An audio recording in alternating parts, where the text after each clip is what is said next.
So this might not be very necessarily big or groundbreaking news, but it's something that I found interesting and wanted to talk about. So here we go. It appears some of the members of the Democratic Party have embraced what they call religious unaffiliation, which the best way I could describe it is that they're embracing non believers more. Now, according to a report done by the Washington Post as well as Town Hall News. Apparently, according to the polls that they did, it seems 70% of Christians or religious folks, religious Americans, apparently support the Democratic Party. Of which I guess I can kind of see why. The Democratic Party has really played on feel good politics and really played on the heartstrings of people for, God, how many years now? So, when you have a lot of people, especially, I guess, old timey Christians, you can say, who they believe everyone has the right to happiness, that they gotta help no matter what, they gotta step in and they gotta give these people's better lives because it's the right and moral thing to do, which in principle, I can understand that. In principle, I can get behind that. But, I myself, I am a Christian. I will gladly admit that. But, I sit there and I recognize, okay, yes, do these people deserve better lives? Yes, do we deserve, or, do these people deserve help? Absolutely. But, we can't just help everyone and anyone at the cost of our own home, our own nation. You know what I'm saying? I mean, that's where I stand. But they, according to the 2016 report, like, out of all the voter population, of which those that actually did the polls, only 17% of them apparently were non religious believers. They didn't believe in God or anything like that. And they also said that apparently like 70 or 80% of religious believers, well, they went out and showed up and vote. Now, they didn't necessarily say who they voted for, but since this is for the Democrats, we can assume that it's those groups of people were voting Democrat. So their strategy or tactic now is that if they can get the non religious folks on their side, then they can increase the votes for, I guess, Creepy Joe, since Creepy Joe seems to keep winning the polls lately, that they're going to increase their votes for, like millions more votes to make sure that their candidate wins. Now, I guess in theory that sounds good, but the reality is just because a person is non religious doesn't mean that they're all of a sudden going to go vote for the Democrats. Like, example, how do you think if according to their own polls, if 70 to 80% of Christian voters vote Democrat and then they start bringing in a bunch of non-religious people in the group, well, how do you think that's going to make the religious people, the religious voters feel? Now, look, I'm not trying to play devil's advocate right now. I'm just trying my best to kind of look at this and go, what's going on? But in the article, they talked about how they got more non-religious people in government, and they say that this is good. This is a good thing. This is representation that we need, of which I really don't care about one's religious affiliation as long as they're there and they do a good job.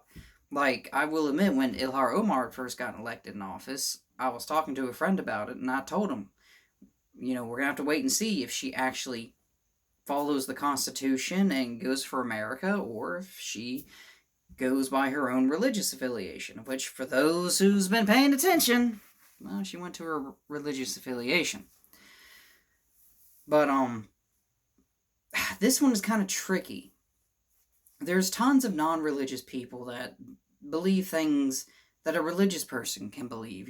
Things like, well, we got to secure our borders. We can't just open them up and let chaos rampage through the streets. Or, we got to secure the nation state. We need a strong military or stuff like that. I mean, appealing to non-religious people isn't necessarily going to increase your votes.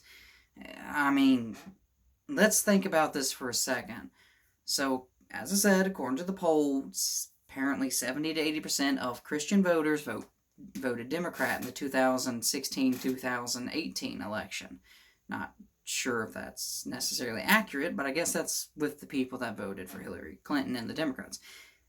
If you start bringing in a bunch of non-religious people, a friend of mine who is, he's a good friend, but he is non-religious, he is strongly against Christianity. Like, he's the type of person who's like, oh, yeah, like the giant spaghetti monster in the sky is going to save us all. You know, he's just that type of guy. Now, that doesn't make him a bad guy. He's just, he truly doesn't believe in God, and he makes fun of Christians because they believe in God.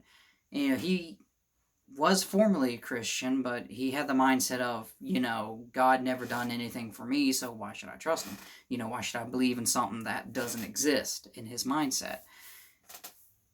And I'm not saying every non-religious person is out there like that, but if you really want to get those type of non-religious people on board with your platform, well, you kind of have to show that, you're not going to let Christian beliefs, Muslim beliefs, or even Jewish beliefs interfere with your lawmaking. And, that's going to get people, that will probably interest non-religious people more to join your platform. But at the same time, if you do that, then, the supposed 70 to 80% Christian votes that you're getting, well, they'll start looking at like, well, hold on, hang on here. Why are you bashing Christianity now? We were voting you. Oh, screw you, we're not going to support you anymore. I'm not saying that's exactly what's going to happen, but just looking at it from that point of view, you see where I'm coming with here. That's why I say it's a tricky situation. The Democrats are, I want to say, scared of what's going to happen next year.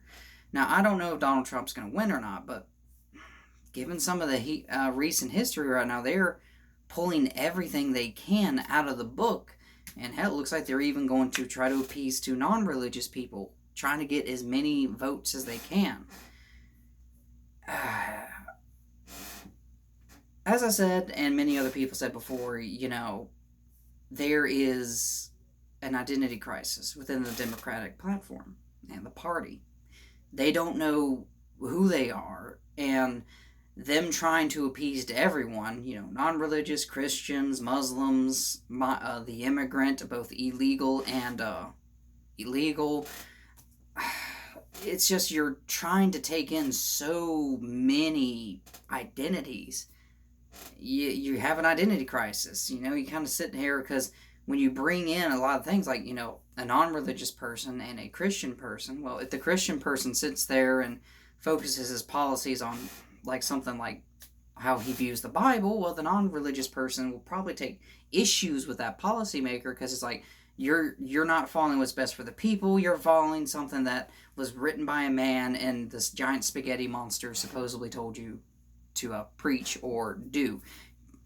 Y'all see where I'm coming from here. But look at Carl Benjamin, the great Sargon Akkad. He's non-religious. But, I listen to him and I hear him talking, even though, yeah, he's non-religious, I agree with a lot that he says, God forbid that a nation has its own borders, its own sovereignty, its own language and money and currency and military and power and freedom and rights. He is very on board with that stuff, and he's come out and said that he's center left. But, it's just this extremity that's coming from the global left, and then all these identities that they're trying to take on, it's make things very difficult where people like the great Sargon Akkad has backed away from the Democratic Party. I myself am like that. I was a Democrat many years ago, but when I joined the Army and got deployed to Iraq, going to a different part of the world that's, in my words, completely ass backwards compared to America, it really, really can change your viewpoints a lot. Listen, I tried my best to explain this situation, and as I said, this probably isn't the biggest news out there. This is probably something you might watch if you're bored. I get it. But it's just something to think about to kind of add into the Democrats' craziness, like, well, now they're saying they're for the non-religious people or the religious unaffiliated people. It's like, what else is going to come for these people? I mean, how many more identities are they going to try to take? Anyway, that's just a quick little video. I found it interesting, so, we'll see what happens. We'll see what happens. All right, guys, later.